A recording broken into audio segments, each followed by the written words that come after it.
Jadis, mon fils, ben, ça fait quand même 10 ans qu'il est parti en Syrie faire le djihad. Il a été enrôlé dans une mouvance djihadiste. C'était les premiers départs.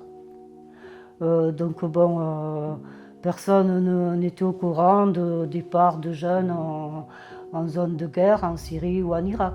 Voilà. Et donc, ils sont partis pour ne pas revenir, quoi.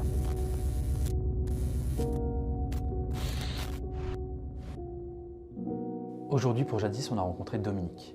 Il y a 10 ans, son fils Nicolas a été radicalisé et il est parti en Syrie avec son demi-frère. Ils ne sont jamais revenus. Elle a accepté de nous raconter son histoire. Pour contextualiser, est-ce qu'on peut revenir sur l'enfance de Nicolas? Est-ce que vous pouvez nous parler de son enfance? Quel genre d'enfant c'était? Ben, c'était un enfant très vivant, il aimait rire, quoi, vraiment plein de vie, quoi. Et ce qui lui a fait du mal, c'est le divorce, quoi, de son père et moi. Déjà, on a divorcé, Nicolas avait 3 ans et ma fille avait 2 ans. Donc bon, j'ai pensé que petits, ils n'auraient pas été perturbés, mais en fait, Nicolas était très perturbé par la séparation. Et je pense que le père n'a rien fait pour que ça aille mieux aussi. Ah, ouais. Puis il a commencé à fumer des joints et patati et patata. Surtout dans les collèges, voilà. Bon, c'est le parcours, c'est assez classique. Oui, dans l'idée, mais enfin, le ça problème, arrive. c'est que bon, il en a fumé trop. Ouais. Hein, donc, moi, je ne savais plus quoi faire. Hein. Moi, je me suis adressée il y a un bureau ici à Toulouse. C'est des gendarmes qui s'occupent des jeunes qui fument. Ouais. Ils leur parlent, enfin, ils leur expliquent Ok. les drogues douces, dures, etc. Quoi. Donc, j'ai fait venir un gendarme un jour. Et sans qu'il le sache, bien sûr. Hein. C'était un samedi matin, je m'en souviendrai toute ma vie. Et j'avais prévenu ma fille. Puis il arrive et tout ça, on boit un café. Puis Nicolas dormait. Et alors il me dit, on va monter doucement. Et puis j'ouvre la porte. Il voit la tenue, le gendarme. Il dit, ah, qu'est-ce qu'il y a, qu'est-ce qu'il y a. Il a fait un bond sur le lit. Et alors le gendarme lui a dit non, non, t'inquiète pas, tout va bien, je viens pas te chercher, Parce que t'inquiète ça fait penser à pas. ça un peu. Et oui, oui. Alors il lui a dit écoute, réveille-toi, je dis ça avec ta mère et après tu me rejoins. Et puis alors ça s'est hyper bien passé, Ouais. franchement. Il parlait comme vous et moi là. Ouais, Hein, ouais. et il lui a tout expliqué. Mais enfin, je ne sais pas si ça a aidé, mais en tout cas je l'ai fait. Ok. Voilà. Ouais, pour vous, Je- c'était important de le faire. Voilà, parce que bon, il aurait pu, je sais pas, je sais pas. Enfin bon, moi Oui. je l'ai fait parce que c'était mon devoir de le faire. Pour revenir sur du coup, cette adolescence où il commence les petites conneries, Mhm. est-ce qu'au niveau judiciaire, est-ce qu'il a eu des problèmes judiciaires ou pas du Eh tout? bien oui, parce qu'il s'est fait attraper avec du shit. Ah, donc c'est toujours à D'accord. cause de... Voilà, celui-là, et il a eu le bracelet. Ouais. D'accord. Voilà, Ok. il a dit ouais, cette justice, ils m'ont démonté la voiture et tout ça. Ben, ils font leur boulot, hein. J'ai t'avais qu'à pas en avoir. Tu le sais que c'est le risque à courir, hein. Ouais, bah ouais. Surtout que bon, il n'en avait pas beaucoup en plus. Hein. Donc là, il est passé un jugement. Bon, ça va, ils l'ont pas trop emmerdé quand même. Hein. Oui. Juste, il a eu le bracelet, je sais pas, de 3 mois, un truc comme ça. Quoi. Voilà. Ok. Et là, ça l'a dégoûté encore plus. Ouais. Donc, il s'est révolté quelque part. Il a dit, tu vois, donc le monde en vie, machin et tout ça. Et déjà, il parlait de, t'as vu ce qui se passe en Palestine et les francs-maçons et tout ça. Il supportait pas les injustices. Mais je lui disais, mais mon pauvre, des injustices, il y en a tout le temps. Qu'est-ce que tu pourrais faire, toi? Pense à toi, déjà, à ton avenir, et voilà. Tu ne feras pas le monde, quoi. Hein. Et puis bon, un jour, il arrive, il me dit, maman, je me suis convertie à l'islam. Et c'est arrivé du jour au lendemain, ça. Ah ouais, Et vous, en amont, quelle éducation religieuse est-ce qu'il a eu? aucune.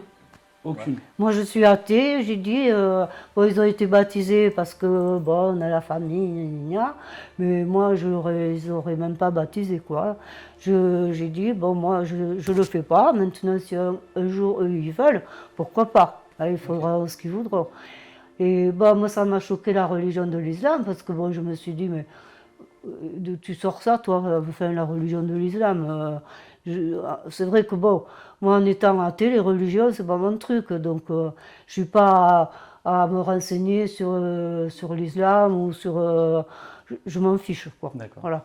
Moi je trouve que la religion, là en soi, c'est nous qui faisons la religion en fait. Bien sûr. Nicolas a 28 ans quand il se convertit à l'islam. Et petit à petit, Dominique va voir des changements, mais en positif. À partir de ce moment-là, il a beaucoup changé en bien. Ok, donc en fait. Il a c'est arrêté de positif. fumer. Ouais. Bon, il buvait pas, mais il fumait beaucoup. De temps en temps, il y a peut-être un rail de coke par-ci par-là. Il était dans la sagesse extrême. Euh, il allait aider les petits vieux, machin. Enfin, il s'occupait beaucoup de sa grand-mère aussi. Ok. Mais vraiment, j'ai dit, mais attends, je te reconnais plus là. Mais au début, quand il faisait sa prière en haut, là, parce qu'il habitait plus à la maison, mais il venait souvent quand même. Hein. D'accord. C'était quand même ça. Ouais. Voilà.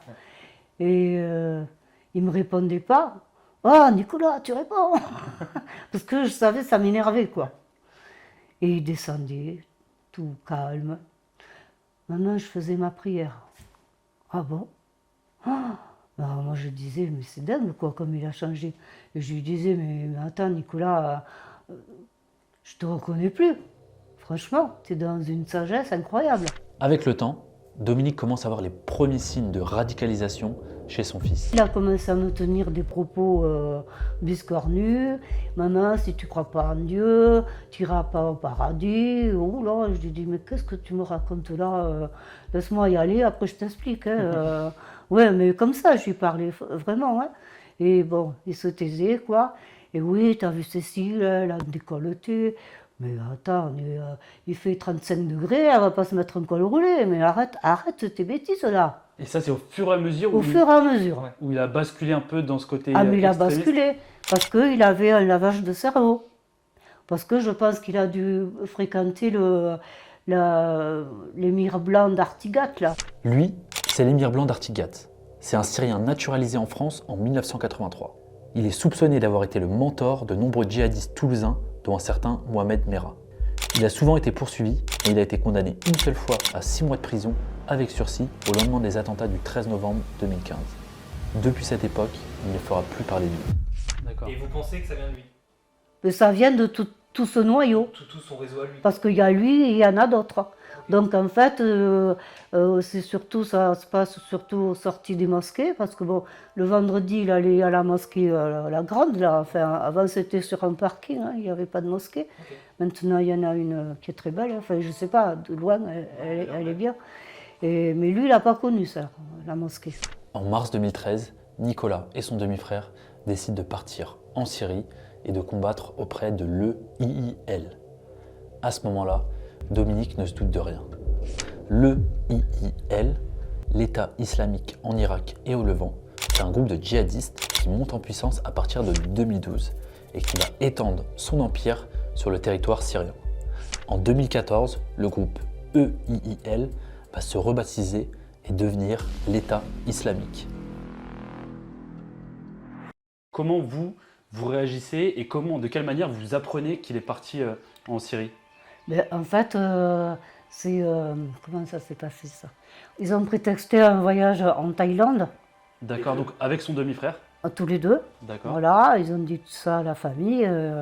En fait, c'était un voyage en Syrie, quoi. Et je l'ai su par l'oncle du côté de sa mère à Jean-Daniel. Et comment vous faites pour le contacter à ce moment-là du coup? Et ben, il m'a donné un numéro syrien. Donc lui vous a envoyé un numéro? Il m'a donné un numéro syrien. Bon, il avait un téléphone, hein. Ouais. Et il m'a donné son numéro. Et est-ce qu'il vous donne des explications à ce moment-là? Est-ce qu'il vous dit pourquoi il est là-bas, Par téléphone? ses intentions? Eh ben, pas moyen de le faire parler. Ah bon? Ouais. Vous sentiez que la conversation Je lui était dis, mais fermée? ça va, qu'est-ce que tu fais? Mais écoute, ça va, je suis bien. Mais je dis, mais enfin, qu'est-ce que tu fais de toutes tes journées là? Enfin, je comprends pas.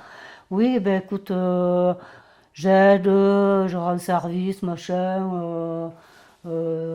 Bon, des fois, je surveille la nuit, il me disait, voilà. Mais très évasif, hein. Il vous raconte pas dans le Très, détail. très évasif. Mais où tu es? Oh, du côté de par là. C'est pour ça que bon, j'ai fait une vidéo avec l'école musulmane ici de Toulouse et ça s'appelle Du côté de Homs. Parce que Ah ouais. Homs, c'est là où il est décédé. D'accord. D'accord, On a intitulé Du côté de Homs. Ok. d'accord. Parce que chaque fois que j'ai demandé t'es où, ben écoute, j'ai rencontré une famille syrienne, mon Dieu, je suis content parce que le papa il parle français, machin. Mais j'ai dit ouais, mais tu te rends compte, Nico, il faut que tu partes de là-bas quand même, tu peux pas rester là-bas. Non, non, mais non, t'inquiète pas, tout va bien, tu sais, c'est comme à Toulouse, hein, t'inquiète pas, oui, je dis, un pays en guerre, c'est comme à Toulouse, arrête quoi, je lui disais. Et puis bon, ben, voilà quoi. En août 2013, la première nouvelle tombe. Le demi-frère de Nicolas est décédé au combat à l'âge de 22 ans. C'est Nicolas qui nous l'a appris à tous, hein. Et il était très triste et je lui dis, ben, ça va quand même, bon, qu'est-ce que tu vas faire, tout ça. Et quand vous même. êtes encore plus alarmé, vous, Ah à ce ouais, moment-là. moi je me suis dit, si l'un il part, l'autre il va pas tarder quoi. Et Dominique avait vu juste. En décembre 2013, Nicolas va commettre un attentat suicide dans la ville de Homs. Le jour des attentats. Qu'est-ce que vous ressentez à ce moment-là? Oh ben je l'ai mal vécu quand même. Ouais. Je l'ai mal vécu parce que je me suis dit, voilà où ils en arrivent avec ces jeunes quoi. C'est ça. D'aller tuer des innocents. Ouais. Parce que c'est ça en fait quoi. Moi je veux dire, mon fils, c'était pas un criminel, mais quand même on l'a fait faire un attentat suicide. Il a quand même tué des gens en Syrie. Donc moi je dis voilà, mais ils sont tellement manipulés, ils ont plus de cerveau quoi. Ouais. C'est des robots. Ouais. Donc vous appuyez, fais ci, fais ça, parce que l'aspirateur, vous savez les Ouais. robots qui tournent là. Ouais, ouais. Mais ils ont plus de cerveau. Ben, je l'ai appris la nouvelle par un texto. Au père et mère de Nicolas, votre fils est mort à martyr, Kala, je sais pas quoi, enfin un truc comme ça. Quoi. Voilà. D'accord. Je suis restée sans réflexe. Puis au bout de quelques secondes, j'ai balancé le téléphone. Puis j'étais chez des amis, ils m'ont dit mais qu'est-ce que t'as? Ben, j'étais qu'à regarder sur le téléphone. En fait, je sais pas, c'est après que ça a été dur. Sur le coup, j'ai dit, c'est pas possible quoi.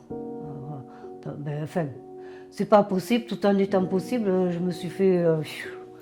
Et c'est après que ça a été dur. Bah oui. À la suite de ce drame, Dominique a décidé de créer une association.